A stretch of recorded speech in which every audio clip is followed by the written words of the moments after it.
Hello friends, welcome to Panesia Tutor. Today we are going to start with the topic partnership accounts. In this topic we will cover what is meaning of partnership, what are the essential characteristics of partnership, what is partnership deed, and what are the guidelines if the partnership deed is absent, and what are the types of partners. Today we will cover all these important topics. Now let us discuss what is meaning of partnership. First, when two or more individuals engage in an enterprise as a co-owner in an organization is known as partnership. मतलब जब दो या दो से ज़्यादा individual join करते हैं एक बिजनेस को to start a business for profit motive is known as partnership. Now let us discuss what are the essential characteristics of partnership. First, there must be agreement. To start any business there must be agreement between the parties. Agreement can be written agreement, can be oral agreement. So there must be agreement between the parties, and partnership is the outcome or result of an agreement. Now let us discuss what is second point of essential characteristics of partnership. Second point, two or more persons. There must be at least two persons to start a partnership firm. One single individual cannot start a business. मतलब एक partnership firm को start करने के लिए two individuals का होना बहुत जरूरी है. एक single individual कभी भी partnership firm नहीं बना सकता. Two individuals, there must be two individuals to start a partnership firm. So maximum number of partners in banking is 10 and for other businesses 20. Maximum partners in banking are 10 and maximum partners in other business are 20. So let us discuss the third point, that is sharing of profit. Profit is the main survival of every business or any partnership. मतलब profit के बिना कुछ भी नहीं हो सकता. Profit बहुत ज़रूरी है. तो जो पार्टनरशिप डीड में हम सेट करेंगे अपना प्रॉफिट शेयरिंग रेशो, उसी प्रॉफिट शेयरिंग रेशो में हम डिवाइड करेंगे अपने पार्टनर्स के बीच में profit. So that is sharing of profit. The agreement between the partners must be to share the profit of business. There is no partnership without profit. मतलब उनका mutual benefit कुछ होना चाहिए उस पार्टनरशिप को स्टार्ट करने के लिए. Next, mutual agency. Mutual agency means partnership business can be carried on. Partnership business can be carried on by all the partners or any of them acting on the behalf. Mutual agency means कि एक partner की अगर गलती है तो दूसरा partner भी उस चीज के लिए लाइबल होगा. Mutually they agree, mutually they are liable for each other activities. Lawful business. There must be lawful business. कुछ पार्टनरशिप में ऐसा नहीं होना चाहिए कि कुछ हम इलीगल एक्ट कर रहे हैं, जैसे हम कुछ स्मगलिंग कर रहे हैं, कुछ गैम्बलिंग कर रहे हैं, कुछ थेफ्ट कर रहे हैं. तो ये सब चीज़ें लॉफुल नहीं है, लॉ के अगेंस्ट है. तो there must be lawful business for partnership. Partnership is formed only for the purpose of carrying on a business. Business must be carried by the partner in the lawful manner. मतलब lawful manner में होना चाहिए. Now next point, utmost good faith. Utmost good faith means there must be good faith. अच्छा faith होना चाहिए, confidence होना चाहिए. कुछ ऐसा ना हो कि बिजनेस में हम कुछ सीक्रेटली प्रॉफिट कमा रहे हैं. Now next point, unlimited liability. Every person is jointly and severally liable for an unlimited liability. In case assets of the firm are insufficient, then person has to pay from his personal assets. मतलब individual को अगर business के assets insufficient है उनके dates को पे करने के लिए, तो इंडिविजुअल को अपने पर्सनल एसेट्स में से उन डेट को रिकवर करना पड़ेगा, पेमेंट करनी पड़ेगी उस चीज़ की. तो इसीलिए the individual in the partnership firm has unlimited liability. Now let us discuss what is partnership deed. Partnership deed is an agreement between the partners. Agreement between the partners, written agreement between the partners which tell about the terms and condition which are specified in the deed. These includes the nature of business, the name of firm, the place of business, amount of contribution, interest on capital, interest on drawing, interest on loan, salary to the partners, method of goodwill. These all are included in partnership deed. Now let us discuss what are the guidelines if the partnership deed is absent. First point, equal profit sharing ratio. If the partnership deed is absent, in the absence of partnership deed, they partner share in partnership form में जो partners हैं वो they will share the equal ratio of the profit. मतलब जितना भी profit होगा they will share in equal ratio. Next, interest on capital will not be payable. Interest on capital will not be payable. Interest on drawings will not be chargeable. They are excluded if the partnership deed is absent. Next, partners will not get salary. Partners को salary नहीं मिलेगी. अगर partnership deed में वो mention नहीं होगा, absence होगी partnership deed की, तो उनको सैलरी नहीं मिलेगी. Then partners will get 6% of interest on loan to the firm if they mutually agree. उनको 6% पर एनम पे लोन मिलेगा if the mutually partners agree करते हैं, सारे पार्टनर्स एग्री करते हैं. Now let us discuss what are the types of partners. First partner, active partner. There are various types of partners. First is active partner. It is clear from the name. Active partner means a partner who is active in their participation in management of business. मतलब जो actively participate कर रहा है हर business activities में, उसको बोलते हैं active partner. These contribute their capital and have share in profit. Let us discuss what is sleeping partner. Sleeping partner, a sleeping partner is one who does not take any active part in management of business. Means उनका कोई active involvement नहीं है. Like active partner, उनकी कोई active involvement नहीं है, वो sleeping partner है. They have to contribute capital and have share in profit, but they do not act actively as active partner. They do not take any part in activities of business, but his name do not appear in the public. He is liable for all the dues. Next, nominal partner, whose name is used but neither contribute capital nor share profits or take participate in management. मतलब उनका सिर्फ name use हो रहा है, ना ही वो contribute करते हैं कैपिटल, ना ही वो शेयर करते हैं प्रॉफिट, ना ही पार्टिसिपेट करते हैं मैनेजमेंट में. ठीक है. They are known to public. In sleeping partner we have studied, they are not known to the public. उनका नेम पब्लिक में नहीं होता. नॉमिनल पार्टनर में उनका नेम होता है पब्लिक में. He is liable to the third party के लिए वो लाइबल होते हैं. Next, partners in profit only. Partners, as name is clear, partners in profit only. मतलब जो भी लॉस होगा पार्टनरशिप फर्म में उसके लिए वो लाइबल नहीं होंगे, सिर्फ प्रॉफिट लेंगे. जो भी प्रॉफिट होगा उसकी शेयरिंग होगी, बट लॉस की कोई शेयरिंग नहीं होगी. Next point, minor partner. A minor can be admitted for the benefit of existing firms with the consent of all partners. मतलब अगर माइनर को पार्टनर बनना है, माइनर कौन, जिनकी एज 18 ईयर्स से कम है, अगर उनको पार्टनर बनना है तो वो बन सकते हैं, एग्जिस्टिंग पार्टनर्स के अंदर ही ऐड हो सकते हैं बिजनेस के, अगर सारे पार्टनर्स म्यूचुअली एग्री करते हैं उस चीज को कि माइनर एज अ पार्टनर बन सकता है. तो now let's start with the next point, partner by estoppel और holding out.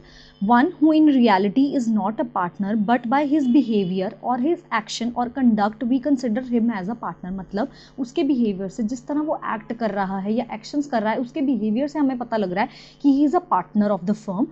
Such partner cannot deny as a partner. मतलब वो deny नहीं कर सकता, he is not a partner of firm. He is liable to the third party. वो liable होगा अपनी सारे actions के लिए third party को. Now let's start with admission of partner. According to Partnership Act 1932, a new partner can only be admitted into the firm with the consent of all existing partners. When firm require an additional capital or managerial help or both, they allow new partner to enter into the partnership firm. मतलब कि new partner जो enter करता है एक business firm को, partnership firm को, वो तभी enter करता है जब mutually existing partners agree करते हैं कि new partner enter कर सकता है हमारे business के लिए. रीजन कि एग्जिस्टिंग पार्टनर एग्री करते हैं कि न्यू पार्टनर एंटर कर सकता है, वो रीजन होते हैं if they require any additional capital और कोई मैनेजरियल हेल्प की उनको रिक्वायरमेंट होती है या दोनों की रिक्वायरमेंट होती है, तो वो अलाउ करते हैं कि जो न्यू पार्टनर है या इनकमिंग पार्टनर है वो एंटर कर सकता है हमारे बिजनेस को, हमारे पार्टनरशिप फर्म को.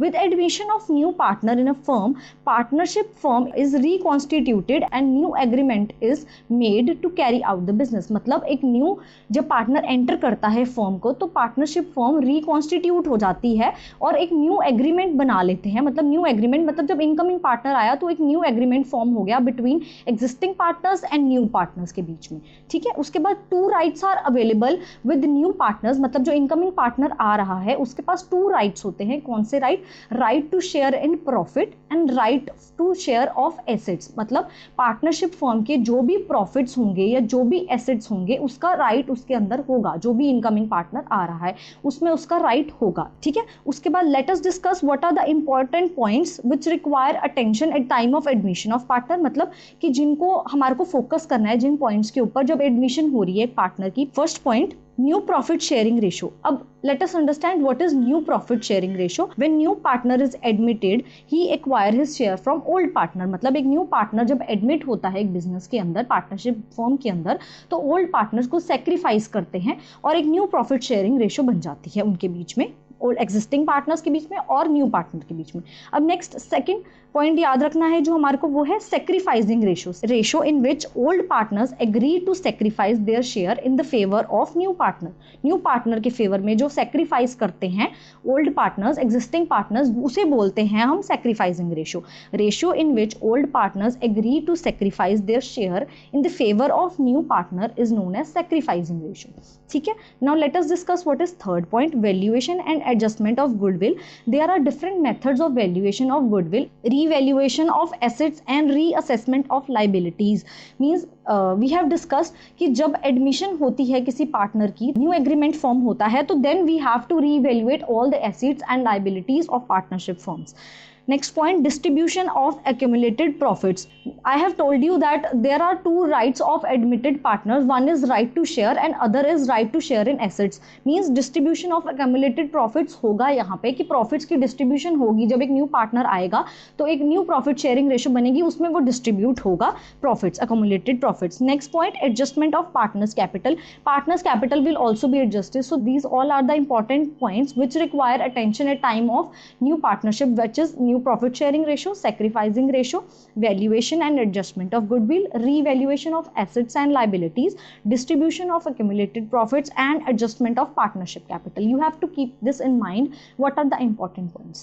Now let us discuss what is new profit sharing ratio. I have told you new profit sharing ratio क्या होगी। जब एक new partner enter करेगा एक business को, जब एक न्यू पार्टनर एंटर करेगा एक बिजनेस को, तो वो कुछ एक्वायर करेगा एग्जिस्टिंग पार्टनर से, कुछ एक्वायर करेगा, कुछ शेयर ऑफ प्रॉफिट एक्वायर करेगा एग्जिस्टिंग पार्टनर से, उसको हम बोलेंगे new profit sharing ratio. Means when a new partner is admitted, he acquire his share of profits from old partner, which means that old partner sacrifice share of profits in favor of new partner। मतलब जब new partner admit हो रहा है एक business के अंदर, तो वो कुछ शेयर ले रहा है प्रॉफिट का, किससे? एग्जिस्टिंग पार्टनर से, एग्जिस्टिंग पार्टनर से कुछ प्रॉफिट का शेयर ले रहा है, उसे बोलेंगे हम न्यू प्रॉफिट शेयरिंग रेशो। ठीक है, if nothing is mentioned how does a new partner acquire his share from old partner, it is assume that he gets it from profit sharing ratio. मतलब अगर ऐसा कुछ भी मेंशन नहीं है, if nothing is mentioned that how partner acquire share from old partner, it is assume that कि वो profit sharing ratio में ले रहा है। ठीक है, late us understand with the example. First example illustration, Anil and Vishal are partners sharing in profit in ratio 3:2. They admitted Sumit as a new partner for 1/5 of share in profits of the firm. Now calculate new profit sharing ratio of Anil, Vishal and Sumit. Now let us discuss what the question says. Anil and Vishal are two partners. मतलब दो partners है, अनिल और विशाल, जो old partners है, existing partners हैं, उनकी ratio है 3:2 और उन्होंने एडमिट किया, मतलब एक न्यू पार्टनर आ रहा है सुमित, जो कि लेके आ रहा है 1/5 of share in the future profit. Future profits में 1/5 शेयर है उसका। अब हमारे को कहा है कि न्यू प्रॉफिट शेयरिंग रेशो को निकालो between Anil, Vishal and Sumit, मतलब टू ओल्ड पार्टनर्स के बीच में और न्यू पार्टनर्स के बीच में।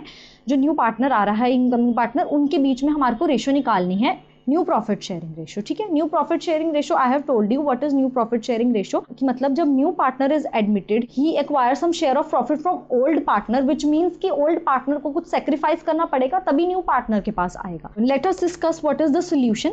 Sumit, who is a new partner, he has 1/5 share, total share is 1 and remaining share is 1 minus 1/5, that is 4/5। मतलब टोटल शेयर 1 था और उसमें से हमने 1/5 को डिडक्ट किया, तो हमारे को क्या मिला? 4/5। एंड अनिल का क्या न्यू शेयर है? 3/5, दैट इज जो हमने ओल्ड रेशो में से लिया, 3:2 में से 3/5 ऑफ 4/5 इज इक्वल्स टू 12/25। ठीक है, उसके बाद विशाल का न्यू शेयर 2/5, जो कि हमने उनकी ओल्ड रेशो में से लिया, 3:2, 2/5 इंटू 4/5 इज इक्वल्स टू 8/25। ठीक है, अनिल का न्यू शेयर और विशाल का न्यू शेयर। उसके बाद आते हैं सुमित का new share. Sumit new share is equals to 1/5 into 5/5 is equals to 5/25। ये 5/5 का क्या मीन है कि हमारे को डिनोमिनेटर को सेम करना था, इसीलिए हमने ऊपर 5 से मल्टीप्लाई किया और 5 से ही उसको डिवाइड किया, तो सुमित का न्यू शेयर आ गया 5/25। Now new profit sharing ratio comes out to be 12:8:5, which means Anil, Vishal and Sumit का शेयर आया, new profit share ratio I 12:8:5। I hope this is clear कि how to calculate new profit sharing ratio in UGC net। This This type of questions are very important. They may ask you how to calculate new profit sharing ratio, calculate sacrificing ratio. These type of question can be asked. Now let us discuss what is the second illustration. Come to the second illustration. Akshay and Bharti are two partners sharing profits in ratio 3:2. They admitted Dinesh as a new partner for 1/5 of share in future profits of the firm, which he gets equally from Akshay and Bharti. Calculate new profit sharing ratio. Now calculate new profit sharing ratio कि मतलब let us understand what is question. Akshay and Bharti are two partner sharing profit in ratio 3:2. Akshay और Bharti old partners हैं जो कि उनकी share profit sharing ratio है 3:2 में वो शेयर कर रहे हैं. दिनेश को उन्होंने न्यू पार्टनर लिया 1/5 ऑफ शेयर के साथ, और जो दिनेश न्यू पार्टनर आ रहा है वो इक्वली ले रहा है share from Akshay and Bharti. ठीक है, कैलकुलेट करना है हमारे को new profit sharing ratio. Come to the solution. Dinesh कौन है? New partner is equals to 1/5, क्योंकि वो 1/5 शेयर लेके आ रहा है इज इक्वल्स टू 1/5. उसने 1/5 जो शेयर लिया है वो इक्वली लिया है, हाफ लिया है दोनों से, अक्षय से भी और भारती से भी जो न्यू पार्टनर आ रहा है. अक्षय का share is equals to 3/5 minus 1/10 is equals to 5/10. अब ये 1/10 कहाँ से आया? 1/10 इज 1/5 जो कि दिनेश का शेयर है, जो न्यू पार्टनर है उसका शेयर है, इंटू हाफ. क्यों? क्योंकि उसने हाफ अक्षय से लिया, हाफ भारती से लिया जो कि ओल्ड पार्टनर्स है, is equals to 1/10. 1/5 into 1/10 is equals to 1/10. ठीक है, उसके बाद हमने ये माइनस किया है 1/10. उसके बाद Bharti share 2/5 minus 1/10 is equals to 3/10. ये 2/5 3/5 इज ओल्ड रेशो. 3:2 थी ना, तो 3/5 एंड 2/5 ऑफ भारती. ठीक है, तो दिनेश का शेयर क्या बन गया? इज इक्वल्स टू 1/5 जो उसका ऑलरेडी गिवन था शेयर. ठीक है, into 2/2. I have told you in earlier example कि 2/2 क्यों हुआ कि उतने से ही हमें मल्टीप्लाई करना है, उतने से ही हमें डिवाइड करना है, सेम नंबर से मल्टीप्लाई डिवाइड करना है टू मेक डिनोमिनेटर सेम. ठीक है, इज इक्वल्स टू 2/10. तो न्यू प्रॉफिट शेयरिंग रेशियो क्या आ गई? अक्षय भारती एंड दिनेश के बीच में, ओल्ड पार्टनर्स है, न्यू पार्टनर जो एडमिट हुआ है उनके बीच में न्यू प्रॉफिट शेयरिंग रेशियो क्या आई? 5:3:2. 5:3:2 ये उनकी न्यू प्रॉफिट शेयरिंग रेशियो आ गई. I hope this is clear. I have told you 2 different examples कि how to calculate new profit sharing ratio. I hope this is clear to you. Now moving to the next point, sacrificing ratio. Sacrificing ratio क्या होती है? When old partners agree to sacrifice their shares of profit for new partner. मतलब वो ratio जब कोई new partner आ रहा है एक पार्टनरशिप फर्म के अंदर और वो एग्री कर रहा है कि हम इतना सेक्रीफाइस करेंगे एक न्यू पार्टनर के लिए, जो न्यू पार्टनर आएगा उसके लिए हम इतना सेक्रीफाइस करेंगे अपने शेयर का, प्रॉफिट के शेयर का. ठीक है, तो इसका क्या फॉर्मूला होता है? Old share of profit minus new share of profit. तो अब डिफरेंस है कि what is gaining ratio and what is sacrificing ratio. जो सेक्रीफाइसिंग रेशो है that is calculated at the time of admission of partner. जब एक incoming partner आ रहा है पार्टनरशिप फर्म में तब हम कैलकुलेट करते हैं सेक्रीफाइसिंग रेशो. और जो गेनिंग रेशो होती है we calculate the gaining ratio at the time of death or retirement of a partner. We have to understand what is sacrificing ratio, calculated to know how much each partner needs to sacrifice for new partner. It means to know कि how much एक old partner को sacrifice करना पड़ेगा, एक new partner जब enter कर रहा है business के लिए उसको कितना sacrifice करना पड़ेगा अपने share of profit का एक new partner के लिए. ठीक है, so let us understand this also with an example. Rohit and Mohit are partners in a firm sharing profit in ratio 5:3. They admitted Sham as a new partner for 1/7 share in profit. The new profit sharing ratio will be 4:2:1. Calculate sacrificing ratio of Rohit and Mohit. Let us understand the question first. What the question says, Rohit and Mohit are the partners. मतलब old partners है Rohit and मोहित, वो जो share कर रहे हैं एक ratio में. उनकी ओल्ड रेशो क्या है प्रॉफिट शेयरिंग की? 5:3. उन्होंने एडमिट किया एक न्यू पार्टनर को शाम को for 1/7 share in the profit. तो न्यू प्रॉफिट शेयरिंग गिवन है 4:2:1. In previous question we have calculated new profit sharing ratio. In this sacrificing ratio calculation we are given with new profit sharing ratio that is 4:2:1. Now we have to calculate sacrificing ratio of Rohit and Mohit. Rohit and Mohit are old partners, तो वही कुछ sacrifice करेंगे new partners के लिए जो incoming partner आ रहा है. Now coming to the solution, Rohit old share is equals to 5/8. 5/8 कैसे कि गिवन है उनकी रोहित एंड मोहित की ओल्ड रेशो 5/3 गिवन है, ठीक है. उसके बाद रोहित का न्यू शेयर क्या होगा 5/7. New profit sharing ratio is also given 4:2:1, ठीक है. फिर उसके बाद रोहित का सैक्रिफाइस क्या होगा. Sacrifice I have told you, sacrifice वो होता है जो एक ओल्ड पार्टनर सैक्रिफाइस करते हैं किसके फेवर में, एक न्यू पार्टनर के फेवर में. तो सैक्रिफाइसिंग रेशो क्या होगी, old share of profits minus new share of profit. तो इज इक्वल्स टू क्या होगा 5/8, मतलब रोहित का ओल्ड शेयर माइनस 4/7 रोहित का new share, old minus new is equals to 3/56. This is clear कि रोहित का सारा हमने कैलकुलेट कर लिया. Now coming to the Mohit, Mohit का ओल्ड शेयर क्या होगा is equals to 3/8 and Mohit का न्यू शेयर क्या होगा 2/7. ये भी गिवन है हमारे को न्यू प्रॉफिट. एंड मोहित का sacrifice will be is equals to 3/8 minus 2/7 means old share of profits minus new share of profits is equals to 5/56. I hope this is clear. Now sacrificing ratio will be Rohit to Mohit. sacrificing ratio old persons की निकलेगी, जो existing partners हैं उनकी, that is Rohit और मोहित की क्या sacrificing ratio है 3:5. They will sacrifice in 3:5. I hope this is clear to you. Now let us discuss what is goodwill. Goodwill क्या होती है. Goodwill is a one of the special aspect of partnership account which require adjustment at the time of reconstitution of a firm. I have told you कि जब admission होती है एक partner की, जब एक पार्टनर न्यू पार्टनर एडमिट करता है एक पार्टनरशिप फर्म को, तो जो न्यू एग्रीमेंट बनता है पार्टनरशिप फर्म रिकॉन्स्टिट्यूट होती है, एक न्यू पार्टनरशिप बनती है, तो उसके लिए गुडविल का वैल्यू करना बहुत जरूरी है, गुडविल को एडजस्ट करना बहुत जरूरी है. Over the period of time a well established business develop advantage of good name and reputation. In accounting the monetary value of such advantage is known as goodwill. मतलब कि जब एक पीरियड ऑफ टाइम में जो आप का good name बन रहा है बिजनेस का, पार्टनरशिप फर्म का, या आपकी जो रेपुटेशन बन रही है, उसकी जो मॉनेटरी वैल्यू होगी, उसको हम बोलेंगे गुडविल. और goodwill is a intangible asset. Goodwill एक इंटेंजिबल एसेट होती है एक बिजनेस का. Goodwill exist only when the firm earns super profits.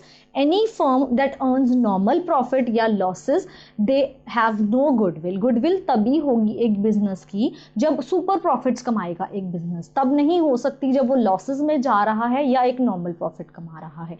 Super profits क्या होते हैं, super profits are above the normal profits. मतलब नॉर्मल प्रॉफिट से जो अबव चीज होगी, एक्सेस में चीज होगी, वो होंगे हमारे super profits. Now let us discuss what are the goodwill types. Goodwill types is based on the consumer behavior. Classification is based on the consumer behavior. First, there are many types of goodwill: dog goodwill, cat goodwill, rabbit goodwill, rat goodwill. Today we will discuss all these goodwill. This topic is really very important. In previous year exams also they have asked about this topic. Now let us discuss what is first type of goodwill: dog goodwill. A dog is an animal that develops a fondness for its owner not the place he resides. मतलब कि dog एक ऐसा animal है जिसको अपने owner के साथ प्यार है, अपनी ओनर के साथ प्यार है, जहाँ उसका ओनर जाएगा वहीं पे डॉग जाएगा.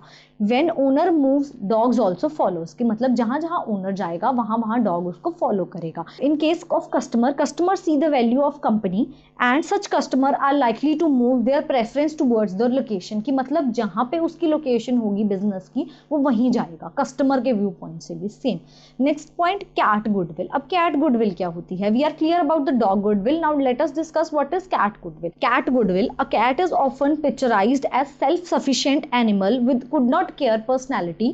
Means कैट केयर नहीं करते कि कहाँ से उनको चीज मिल रही है, उनको उससे मतलब होता है कि उनको चीज मिल रही है. In cat goodwill customers are more loyal to the brand और company name. The management and the leadership team of entity does not concern them. मतलब उनको लीडरशिप से और मैनेजमेंट से, ओनर से कोई फर्क नहीं पड़ता, उनको सिर्फ फर्क पड़ता है किससे, ब्रांड से. वो ब्रांड के लिए, कंपनी के नेम के लिए लॉयल होते हैं. ठीक है, इसकी बेस्ट एग्जांपल क्या होगी, एप्पल का आईफोन. जो एप्पल के आईफोन यूजर्स होते हैं वो एक ब्रांड लॉयल होते हैं. Now let us discuss what is other goodwill. Rat goodwill.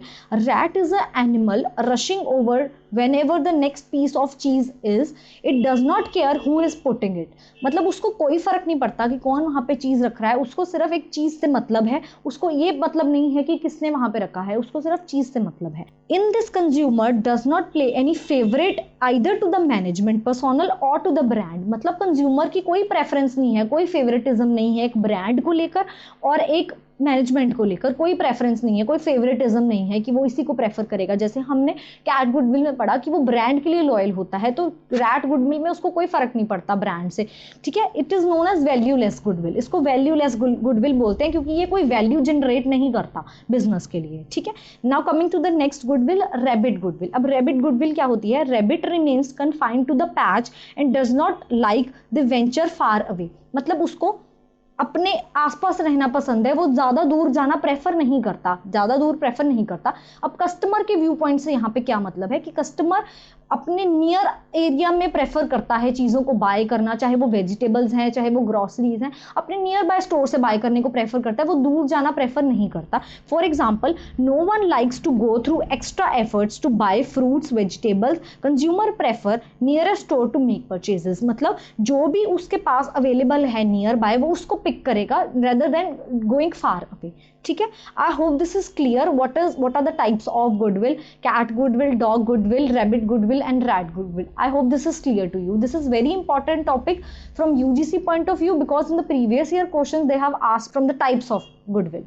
Now let us discuss what is need for valuation of goodwill, कि need क्या है, हमारे को need क्या है, ज़रूरत क्या है goodwill को value करने की, कि हमारे को क्यों value करना पड़ेगा goodwill को। In the partnership firm there are certain circumstances where we need to calculate the valuation of goodwill, कि हमारे को कहाँ पे need है, ज़रूरत है कि हम value करेंगे goodwill को। First point, change in profit sharing ratio among the partners। जब admission हो रही है new partner की then we have to value goodwill when there is a retirement of partner or death of partner or dissolution of firm or amalgamation of partnership firm. These are the points when we need to value the goodwill, ठीक है, कि admission के time पे, death के time पे, retirement के time पे, dissolution के टाइम पे, अमलगमेशन के टाइम पे we need to value the goodwill. I hope this is clear.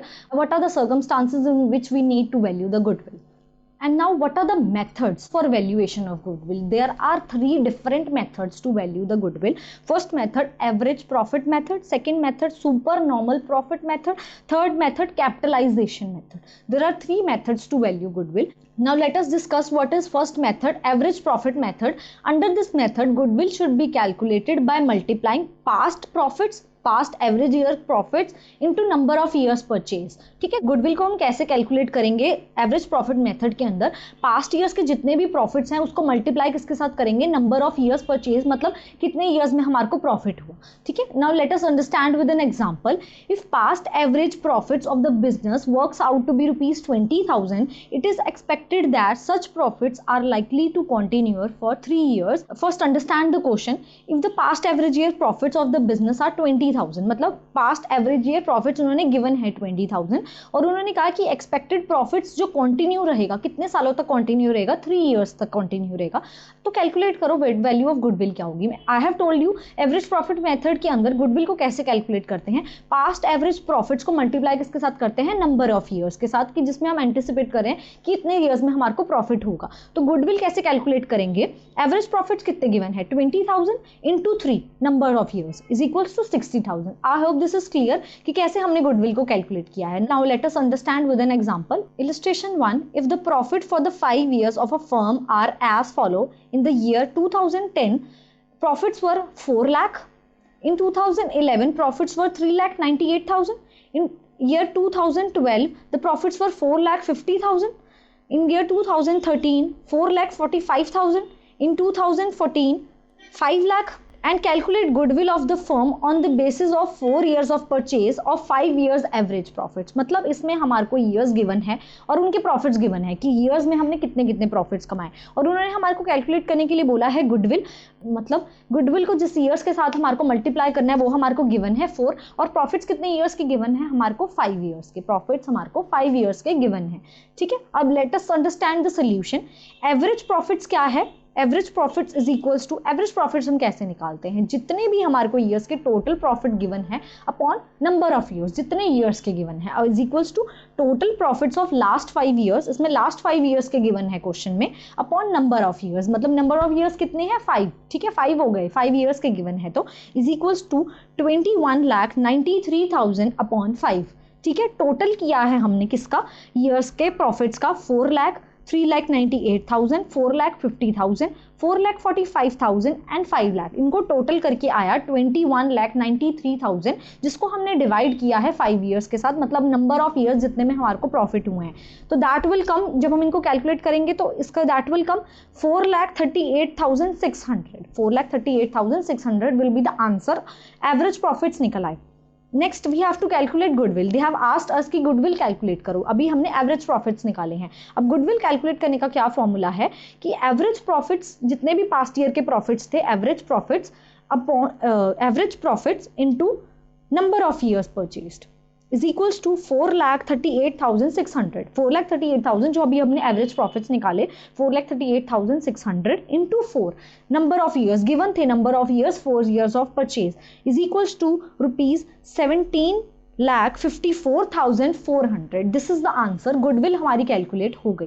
पहले हमने एवरेज प्रॉफिट्स निकाले। एवरेज प्रॉफिट्स को हमने कैसे निकाला, जितने भी हमारे टोटल प्रॉफिट्स थे उनका टोटल किया ईयर्स के प्रॉफिट का अपॉन नंबर ऑफ ईयर्स, जितने नंबर ऑफ ईयर्स के हमारे को प्रॉफिट्स गिवन थे। उसके बाद हमने गुडविल को कैलकुलेट किया कैसे, एवरेज ईयर के सारे प्रॉफिट्स को मल्टीप्लाई किससे किया कि number of years of purchase, उससे हमने गुडविल कैलकुलेट कर ली। I hope this is clear how to calculate from average profit method how we have to calculate goodwill.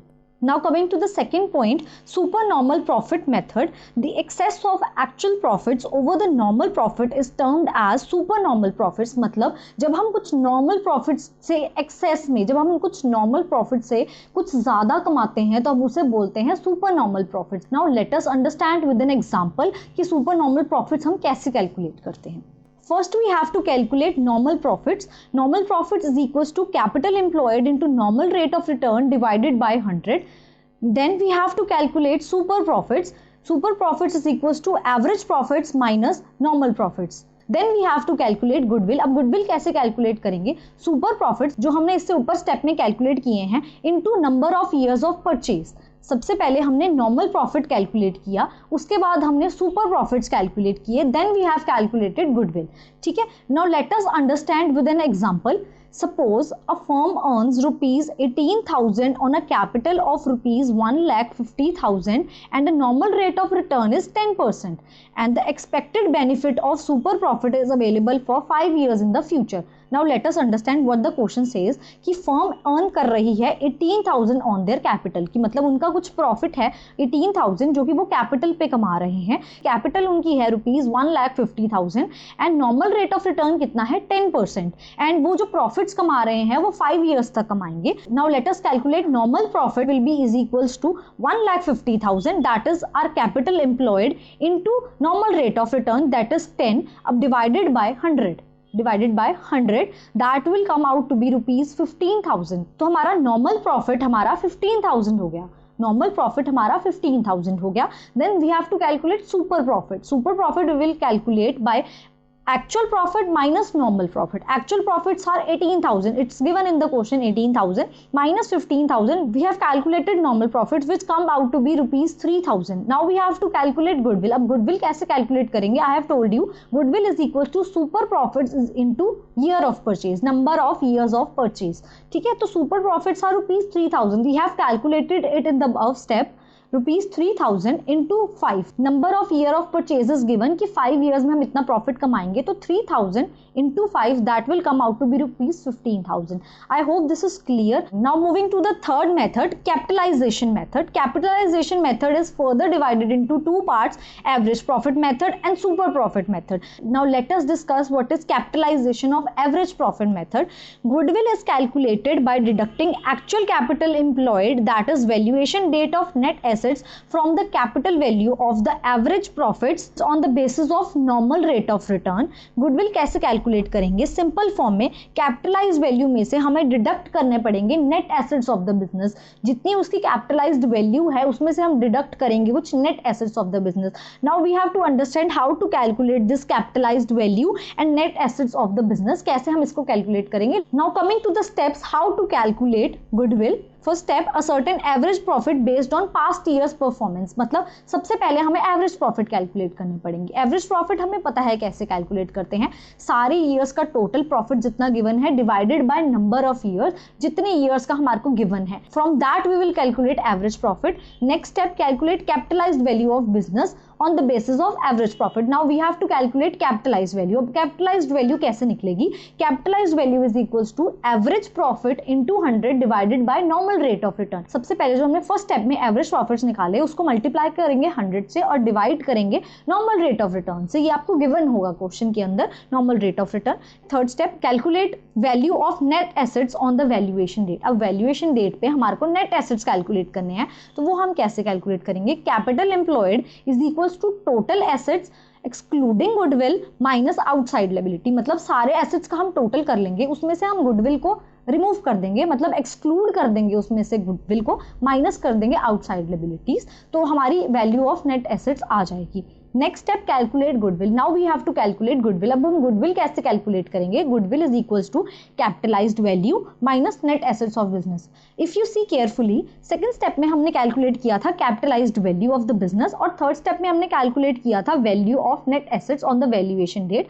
मतलब फोर्थ स्टेप में जो हम गुडविल कैलकुलेट कर रहे हैं, तो that is second step minus third step, that is capitalized value minus net assets of the business. This is how we calculate goodwill under supernormal profit method. I hope this is clear to you.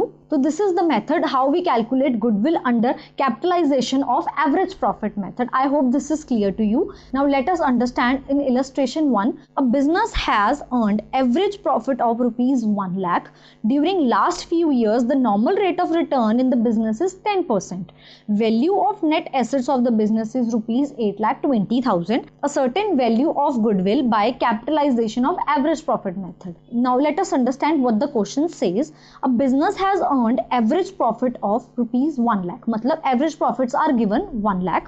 During last few years, normal rate of return is also given 10%. And value of net assets is also given, that is rupees 8,20,000. अब हमें calculate करना है goodwill को capitalization of average profit method से. So let us understand how goodwill can be calculated. I have told you the steps to calculate goodwill. So let us apply that steps in this solution. सबसे पहले हमारे को average profits निकालने होते हैं. Average profits are already given in the question.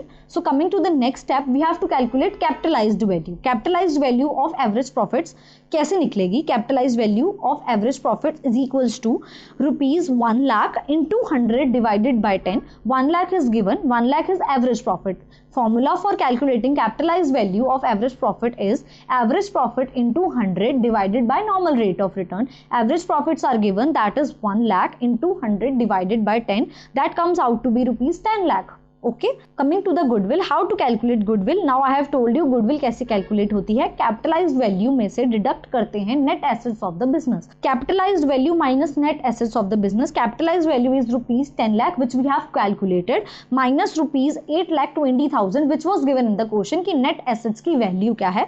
That comes out to be rupees 1,80,000. I hope this is clear. How to calculate goodwill under capitalization of average profit method. सबसे पहले हम average profit calculate करेंगे, उसके बाद हम capitalized value निकालेंगे, third step में हम value of net assets निकालेंगे, then we will calculate goodwill. I hope this is clear to you. Capitalization of super profit method. Under this method no need to calculate capitalized average profit. इसके अंदर हमारे को कोई ज़रूरत नहीं है capitalized average profit calculate करने की. So let us discuss what are the steps. कैसे हम कैलकुलेट करेंगे goodwill. Steps to calculation. First step, calculate capital employed. सबसे पहले हमें कैपिटल एम्प्लॉयड निकालना है. कैपिटल एम्प्लॉयड का क्या फॉर्मूला है? Capital employed is equals to total assets excluding goodwill minus outside liabilities. सबसे पहले हम टोटल एसेट्स देखेंगे, उसमें से गुडविल को एक्सक्लूड करेंगे, माइनस करेंगे आउटसाइड लायबिलिटी. जितनी भी आउटसाइडर्स की लायबिलिटी है उसको डिडक्ट करेंगे तो हमारे को कैपिटल एम्प्लॉयड मिल जाएगा. Next step, calculate normal profit on capital employed. अब हमारे को नॉर्मल प्रॉफिट निकालना है. नॉर्मल प्रॉफिट कैसे निकालते हैं? कैपिटल एम्प्लॉयड जो हमने फर्स्ट स्टेप में निकाली into normal rate of return, normal rate of return upon 100. ठीक है, ऐसे हम निकालते हैं normal profit. Now we have to calculate average profits. I hope this is clear कि एवरेज प्रॉफिट्स कैसे निकालते हैं, टोटल अपॉन नंबर. अब सुपर प्रॉफिट्स कैसे निकालते हैं? जो आपके एवरेज प्रॉफिट्स आए उसमें से आप डिडक्ट करोगे नेट प्रॉफिट्स को, तो आपके आ जाएंगे super profits. Next step, we have to calculate goodwill. Final step is to calculate goodwill. अब गुडविल कैसे कैलकुलेट करेंगे? सुपर प्रॉफिट्स जो हमने इससे फर्दर स्टेप में निकाले into 100 divided by normal rate of return. ठीक है, this is how we will calculate goodwill. So let us understand with the help of illustration. A business has earned average profit of rupees 1 lakh. during last few years, and normal rate of return is 10%. Normal rate of return is 10%. Value of net assets of the business is rupees 8,20,000. So let us understand what the question says कि business के जो average profit है वो given है हमारे को 1 लाख, और उसने कितना नॉर्मल रेट ऑफ रिटर्न है, और उसका नॉर्मल रेट ऑफ रिटर्न कितना है 10%, और वैल्यू ऑफ नेट एसेट्स भी हमारे को गिवन है 8,20,000. So coming to the solution कि how to calculate goodwill. Average profits are already given, that is 1 lakh. ठीक है.